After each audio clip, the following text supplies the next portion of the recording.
attaining a maximum would look something like this. So there is maybe something that I'll call x1 between a and b. So I'll write it as an element of the interval from a to b, where f of x is less than or equal to f of x1 for all other x between a and b.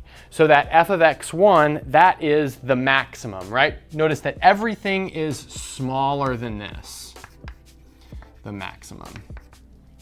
And it's in fact an absolute maximum if you restrain your view to the interval from a to b. So if you restrain your view to the interval from a to b, well then this is an absolute or a global maximum. It's just your globe is that closed interval. And then for a minimum, it would be, well, essentially the same sort of idea with just the inequality the other way.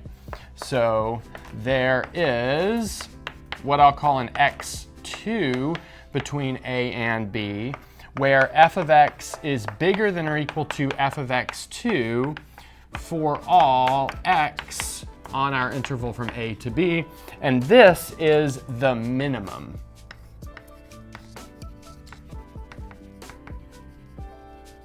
Okay, so that's the minimum. And then, well, there's a really important final sentence to this theorem that essentially helps us do all the calculations that we need to do. So further,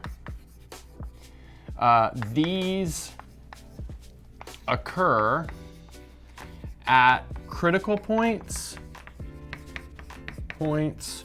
or endpoints.